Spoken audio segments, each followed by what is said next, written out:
Welcome to TFP, the Theatrefolk podcast, the place to be for drama teachers, drama students, and theater educators everywhere. I'm Lindsay Price, resident playwright for Theatrefolk. Hello. I hope you're well. Thanks for listening.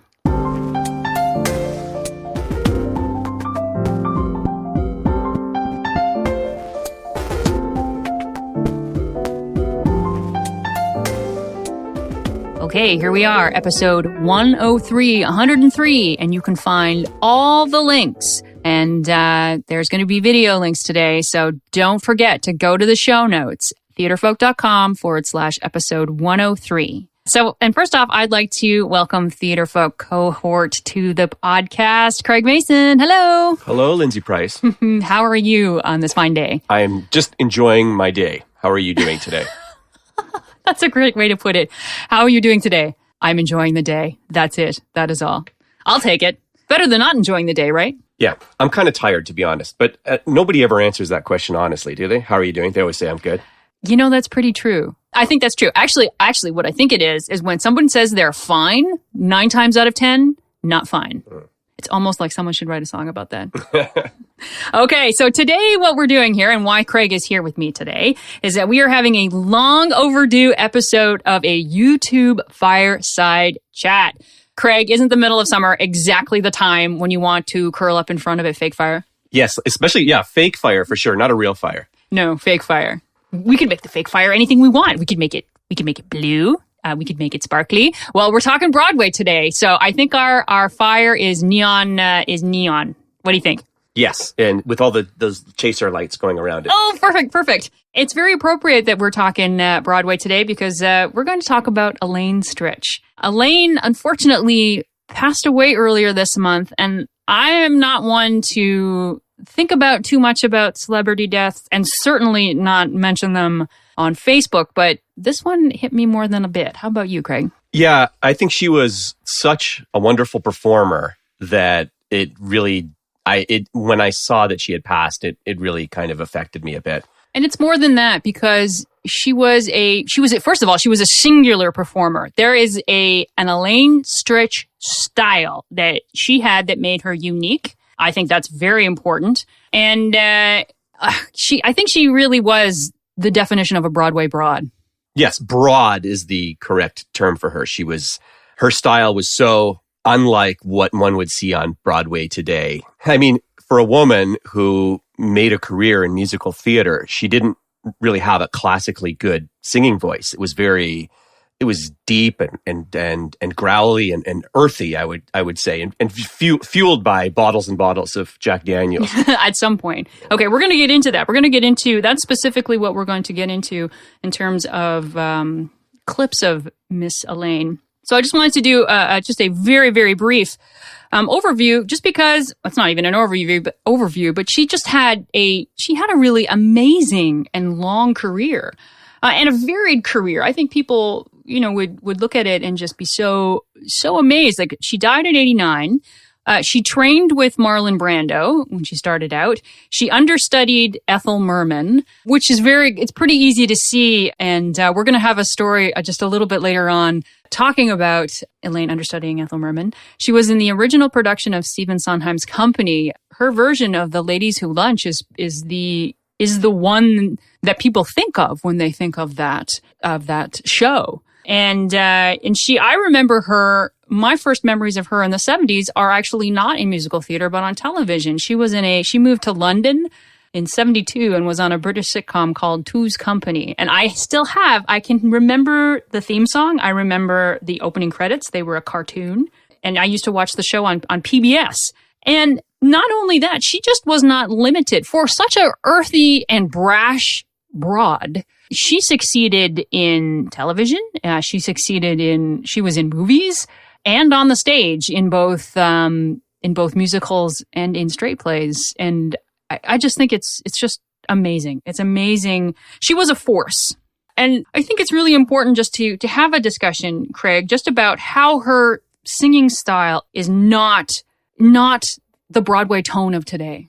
No, absolutely not. I struggle to even remember the last time I saw someone who didn't sing Broadway pretty, But what she was real. When she sang, when she acted, you got such a connected sense of the character that she was portraying. And, who said is art doesn't have to be pretty? There's some sentence about that. Or good singing. I know it. I think it was Kristen Gauthier said this.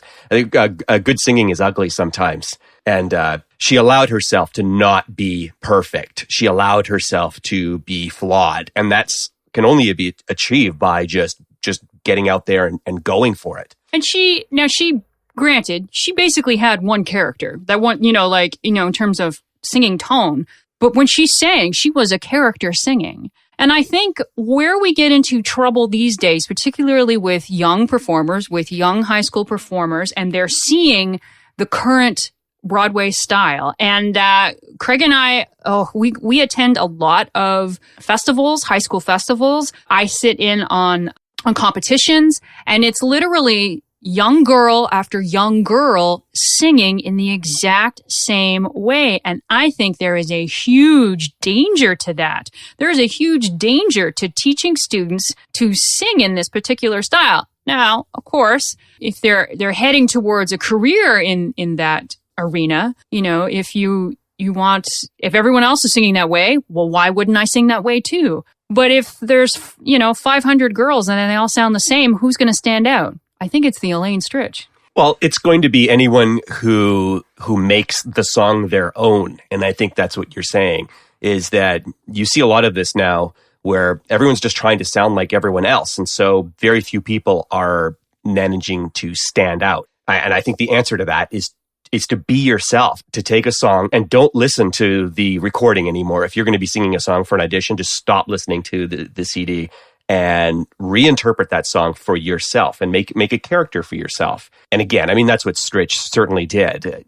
Anything she did was, unique to her. There was no doubt about who it was on stage. It was Elaine Stritch. They talk about artists sometimes. The best way to stop people stealing your work is to make work that's so unique that it could only have been created by you. So if someone, copies something in your style, they're clearly copying you. And that leads really nicely into the first clip that I'm going to show. Now, Craig has not listened to any of these clips yet, and so we're going to listen and then talk about them. And you can listen to the clips yourself. They are in the show notes, theatrefolk.com/episode 103. It's really important, I think, for young students today to be made aware of a performer like Elaine Stritch, and a performer who made work her own. The first clip we're going to do is You're Just in Love, which is a duet. It's in black and white, so it's old, folks, but it's just a great example of someone making a bit their own. You don't need analyzer.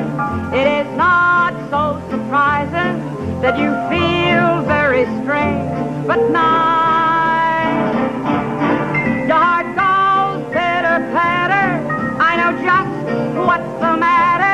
Because I've been there once or twice. Put your head on my shoulder. You need someone who's older. Or rub down with a velvet glove. There is nothing you can say to relieve that pleasant. You're not sick, you're just in love. Okay, Craig, what did you think? Wow, I've never seen a clip that old from her. I only think of her as a woman maybe in her 50s from the 70s, like from Company, right? Yeah, that's how I picture Elaine Stritch in her youth. So it's amazing to see something that far back. I can't believe that tape even exists. That is an amazing performance, actually by both of them, Russell Knipe and Elaine Stritch. But her face is so alive and so expressive. And you feel everything that's going on inside her as she performs. The other thing I'd say is I loved her physicality in the part where they stood. Again, not a classical dancer and not classical moves, but so expressive and so telling of what's going on inside the character. I'd also say too that, it's not the most complicated song in the world, but she undergoes a variety of moods and feelings as she performs the song. You see her traverse through it. It's more than the words. And I really encourage teachers out there, show your students this video. So many times I see singing heads out of students where they sing so pretty and they stand so still. And understandably, there's reasons for that. There's breath control. There's hitting the notes. Well, what if they didn't hit the notes? What if they just hit the character? What if they hit the emotion? What if they hit the joy in this song? Like what I'm overcome with when I watch her is with joy, and I'm affected. So that to me is a successful musical number, when I am feeling the exact same thing that the character is feeling. Yeah, I absolutely loved it. I can't thank you for finding that, because that was very special. Well, it was my pleasure. Okay, so now the reason I chose the next piece, is actually for a little bit of a different reason. And first of all, again, it's the same voice. It's the same brashiness, the same Broadway broad. I don't think it's a song that you would ever, let me say that again, ever equate with Elaine Stritch. It's not quite a good fit. However, does she roll her eyes? Does she hold back? Does she go, listen, everybody watching, I know that this isn't going to fit. I know it. Well, you watch the clip and you be the judge of that. Let's watch it. Someday my prince will come. Someday I'll find my love, and how thrilling that moment will be when the prince of my dreams comes to me. Okay, what did you think of that? That was hilarious. Okay, so go to the show notes, episode 103. You have to see this piece for a number of reasons. So tell me, what do you think of it first? Okay, well, let's just talk about, so the first thing is, how low does she sing that song? You're expecting someday, but it's someday my prince will come. But the other thing too is how committed she is to that song, with chaos and absurdities surrounding her. And she just keeps singing the song, very normally, very, very committedly. If all that goofy stuff wasn't there, it would be a just fine performance of the song, And it's a real great lesson about comedy and about how let the funny stuff be funny and let the serious stuff be serious. And that will resonate much more. If she had goofed, if she had made faces, if she had mugged that, oh, this guy's so weird, I wish he'd go away, then that would have really have taken down the level of comedy. As a matter of fact, it kind of reminded me a little bit about Monty Python, where there's always something insanely absurd going on, and then there's always the person who's perfectly straight. And that dichotomy really enhances comedy. Well, and I think that's something that students have a lot of trouble with, isn't it? Like, if I want to be, everyone's got to be wacky on stage. Everyone's got to be doing something. That comedy is equated to wackiness.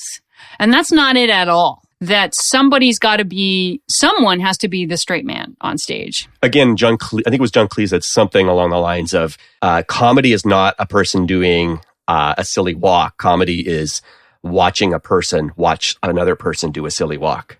And again, it's also this is about comedy and commitment. Do you think she was singing live? Yes. I always assumed that those were pre-taped, because I'm not sure how they mic'd them. They must have had an orchestra there.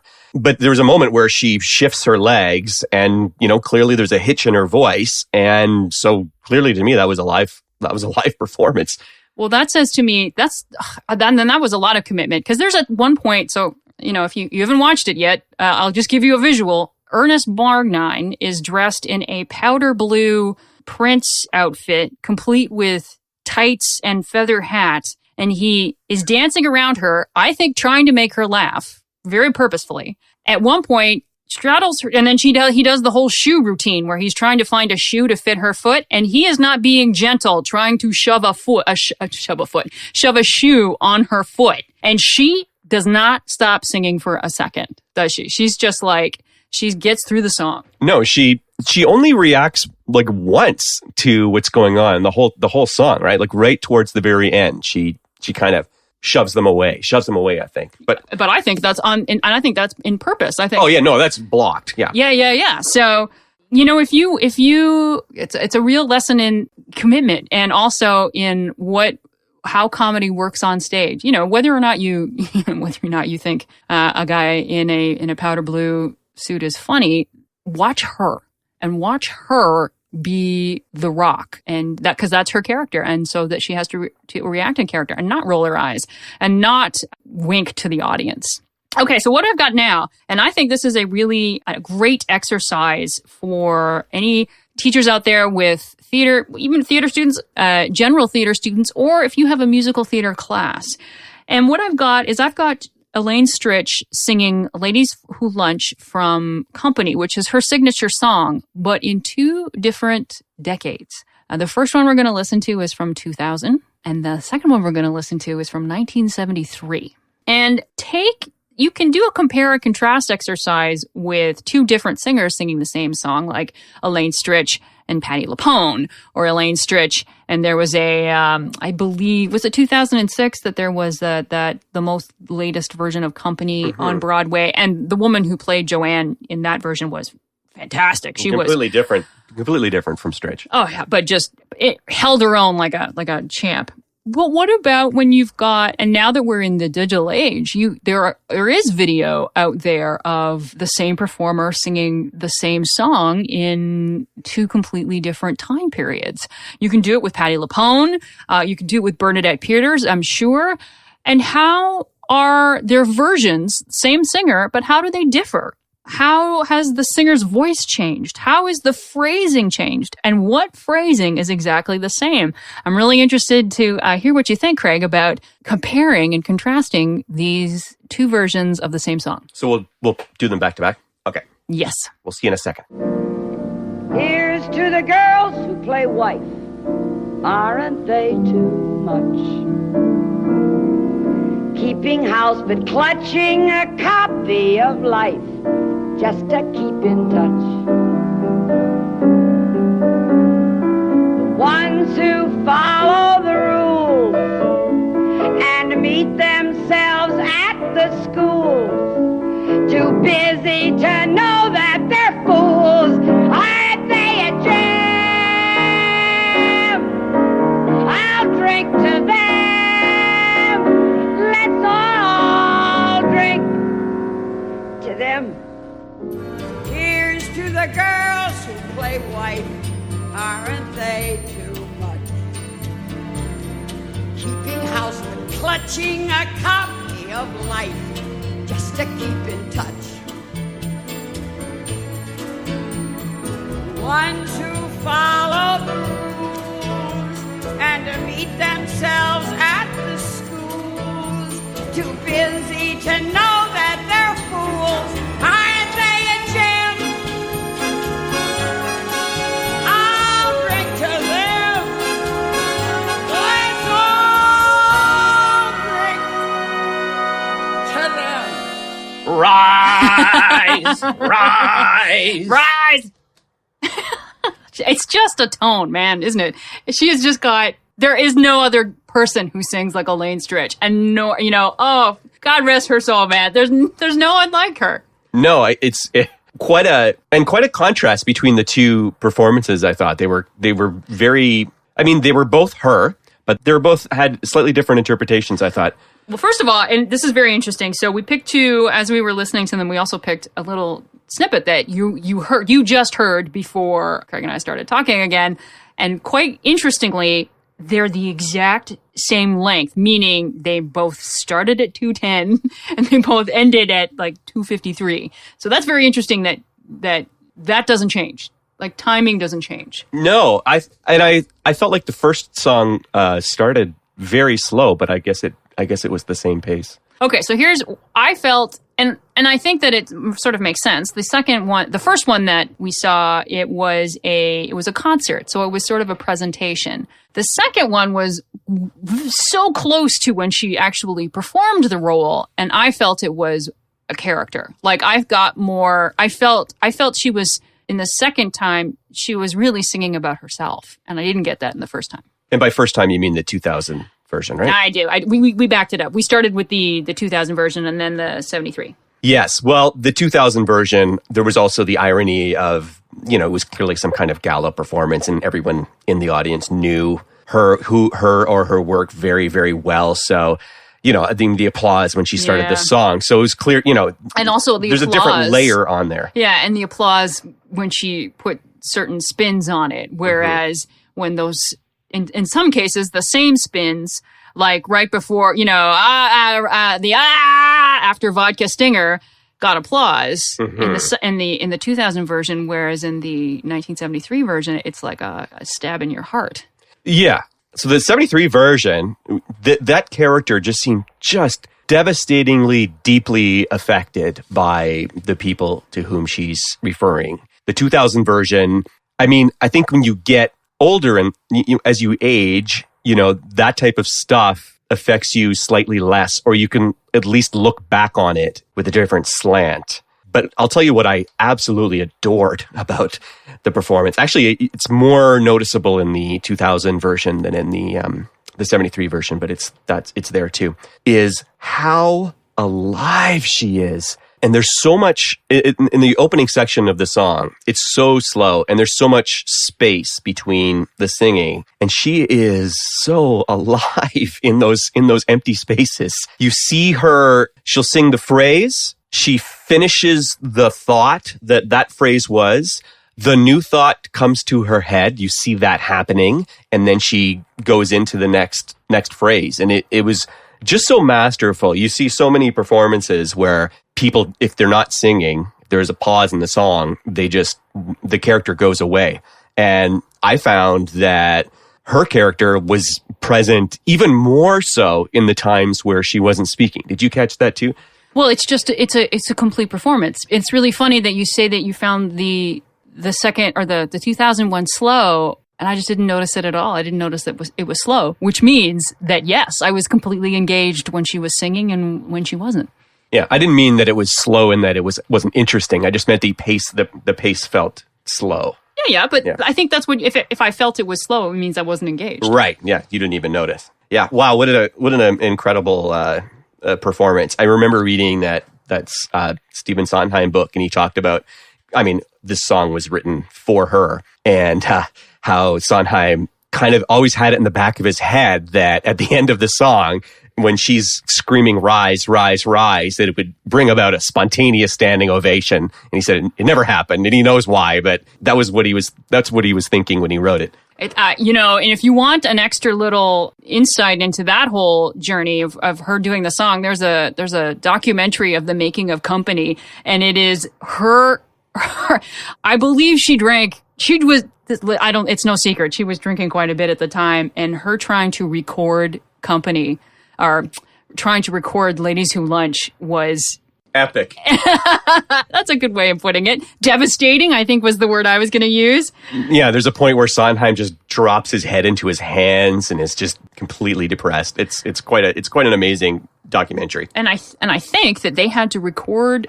They sent her home and they had to record the orchestra, and then she came in the next day. Sung to a track, yeah. All right, let's move on. Okay, so Elaine Stritch, not only a brassy singer, a brassy broad, and just as a little extra clip, I've included something in the show notes, and I got to warn you, she's not genteel in this clip, but she talks about Ethel Merman's tip for performing musical comedy, and I think it's just a perfect example. You want to see what Elaine Stritch was like, this little clip is just the best example of what it means to be a Broadway broad. And before we leave, both Craig and I have seen Elaine Stritch on Broadway. It was in a not a great performance of A Little Night Music. And instead of talking about that, we have a friend, a Toronto writer and a Second City instructor, Janine Profeta, who has a story about not only going to see her one-person show on Broadway in 2002, At Liberty in the name of the show, but she also sort of managed to worm her way on stage and got to see her after the show and what that was like, and what it was like to meet her. So let's head over to Janine. Take it away. Okay, so hello, Janine. Hello. Okay, so I knew that we were going to talk about Elaine Stritch on the podcast, that you were one of the first people I talked to, because you have seeing Elaine Stritch story. Yeah, we saw her in action. She was amazing. It was in 2002. She was doing her one-woman show at Liberty. And I really didn't know a lot about her at the time, but I knew that she was sort of the last of those old school Broadway performers, like a real Broadway broad. Yes. And so that's why I really wanted to see someone like that live perform. So we ended up going to, it was February 2002, ended up going to New York, got tickets to the show. It was actually a night as well where she, because she had diabetes all her life, and she actually got really sick that night during the performance. They had to stop for half an hour. Oh my gosh. And she left the stage. But it was also, that was like one of the most amazing theater experiences, just in the sense that everybody in the audience just patiently waited for her to be ready. I think she just had some juice. She just rested, and she came back, and everybody just cheered, and she just picked up where she left off and went for it. And okay. When you were watching this, like, did she stopped the show and she had to, like, what did she say? Well, because there was a couple of times she was messing up the jokes. There was something about a nunnery, and like she'd have to keep backing up the joke. Like she'd start it, but she'd be like, no. And then it was the first time I've ever watched somebody just walk off the stage. And then she came back and she tried it again, and it just wasn't working. And you could just tell she wasn't. And like, we're also talking about a woman who's in her late 70s at this point. And and then her stage manager or somebody came out and just said, Ms. Stritch, she needs to just have some juice. She's feeling her blood sugar's a bit low. So we're just going to give her a minute and try to carry on with the show. And it just felt like the whole audience went, yep, that's what we'll do. and then at one point, some guy had started doing the slow clap to try and get her back on, and the whole audience turned on one, just like, bah! But again, because like New Yorkers, they're known as like, impatient and blah, blah, blah. And everybody just gave her space, and she came back and she was fabulous. So I'm so glad that we saw that. And, not glad that she had that experience, but it was interesting to watch how a professional dealt with something like that. Because she is the show. Like if she's not up there, there's nobody else to help cover for her or whatever. So that was the first part. So we were just blown away by that. And then at the end of the show in the Neil Simon Theater, upstairs, the women's washrooms are very small, as there are in many theaters, and the guys are much bigger. So my husband was able to use the washroom really quick. And as he was waiting for me in the lineup, he sort of kind of half came into the washroom and went, Janine, she's on stage talking to people. And at that point, I'm just like, okay, you guys can have my spot, and ran out. And we went back down into the theater, and Dave, my husband, was able to figure out how to get backstage because it's not quite clear. And as we're going up the steps, there was one of the guys like kind of sweeping the floor, and he said to us, he's like, excuse me, who are you? And I'm holding my program. I feel like I'm like 10 years old at this point. I'm like, we just want to say hi to Miss Stritch, please. And he's like, yeah, if anybody asks, tell them you're producers. And he lets us onto the stage. I'm sure that's against IATSE rules. And, just one or two, Yeah, exactly. And so we go onto the stage, and there's just a lot of people waiting around to see her. And so we're at the far end. I'm watching her sort of make her way. She obviously knows all these small groupings of people. It's, like family members or cousins, or it's just something. So she's slowly talking, saying hi, and I'm standing there sweating bullets. Like my program is still, you can see the indentations of my hands. Because I'm just like, oh my gosh, she's going to come over and we're nobody and we're going to get yelled at or kicked off the stage or something. Like we shouldn't be here. And finally, as she's making her way to me and she's made eye contact with me, and again, I'm so nervous. I hear out of this on my right side, like oh, hello, darling, or something like that. I can't remember exactly what she said. And Elaine Stritch turns to acknowledge the other person, and I turn, and it's Shirley MacLaine. And it's Shirley MacLaine in this big fur coat, looking fabulous. And they start talking to each other. So at this point, they're both like 2 feet away from me on either side. And I'm caught in their conversation. And so, Elaine Stritch is asking Shirley MacLaine, she's like, oh, how's your brother? Like Warren Beatty. And, oh, he's fine. Oh, is he still with that girl? And it's Shirley MacLaine, like, which one? Ha, ha, ha, ha. And they keep checking in with me. And I'm just like nodding. And yeah, I'm just caught in this conversation between these two amazing performers, and I just felt so included in it, and it was great. It was really great. I'm really glad I have that memory. And then at the end of it, yeah, Shirley and her entourage left, and Elaine turned to me with the sort of the who are you, and just signed my autograph, my program, and that was it. But for a moment, I was part of Broadway greatness. So when you saw her and when you saw this last of a dying breed, this Broadway broad. Yeah. What struck you? Oh my God, just everything I want to be and try to be as a performer, and everything I want to teach my students. Just the idea of, because these are women that fought for their positions, and they didn't get to where they were because they were necessarily beautiful or perfect singers. They had the drive. They knew they wanted to perform, and they had to find ways to just put themselves out there and make themselves memorable, like their characters. And I just admire that. And it's that thing, again, like especially in this day and age where physical beauty matters so much, it seems to be in like the movies and stuff like that. It's not necessarily your talent, it's how you look. It's just that there's ways around it, and that those of us who really want to be there, want to perform, there's another way to make yourself known and make yourself stand out and make yourself something special that people need to pay attention to. And when you talk about teaching your students, what do you want to teach them about how to perform like someone like Elaine Stritch? It's that idea of taking the stage, that when you're on the stage, you deserve to be there. You've already done the auditions and stuff like that. That's your time. And you have something to say. And it's okay to say, okay, audience, look at me. Here's what I'm going to do. And it's not a conceited thing. It's not necessarily a pride thing. I think there's something quite wonderful about just really planting your feet and delivering. And that a lot of what I see as an improv teacher is people playing small, especially women. And they're taking the classes because they're trying to come out of their shells. So this is a way to demonstrate what it means to really come out of your shell. And to have those examples that, you can look at a woman like her and hear her story about her, leading up to through the career that she had to make herself known and go like, I can have that too. I can be that person. I have something to say. I can be memorable too. Okay, I'm going to put you on the spot. It was 12 years ago. I can't do math. 12 years ago. Is there any one of her stories that still kind of sticks with you? Yeah, Well, I mean, the fact that she worked with people like Noel Coward and she was Ethel Merman's understudy. Oh, and just my retelling of them is terrible. But I love that she was Ethel Merman's understudy and was just so eager to go on stage. But Ethel Merman never missed a show. And again, we're talking another Broadway broad. And there's also that sense of like, there's people that are clambering up the ladder and they want to take your spot. And I think she was really reticent to let Elaine Stritch on stage, and probably wisely so. So poor Elaine Stritch never got to do a show. She was somewhere and got the call that Ethel was sick and did like pack up, get herself to the theater during a snowstorm, I think it was. There was this crazy story getting there, only to find out that Ethel was already in costume, ready to go. Well, that's another thing to learn too. It's like, you know what, maybe you need to, well, that's how Suddenly Modern Millie, what's her name? Thoroughly Modern Millie. I'm looking at Craig. Do you remember her name? The character or the actress? The actress. Yeah.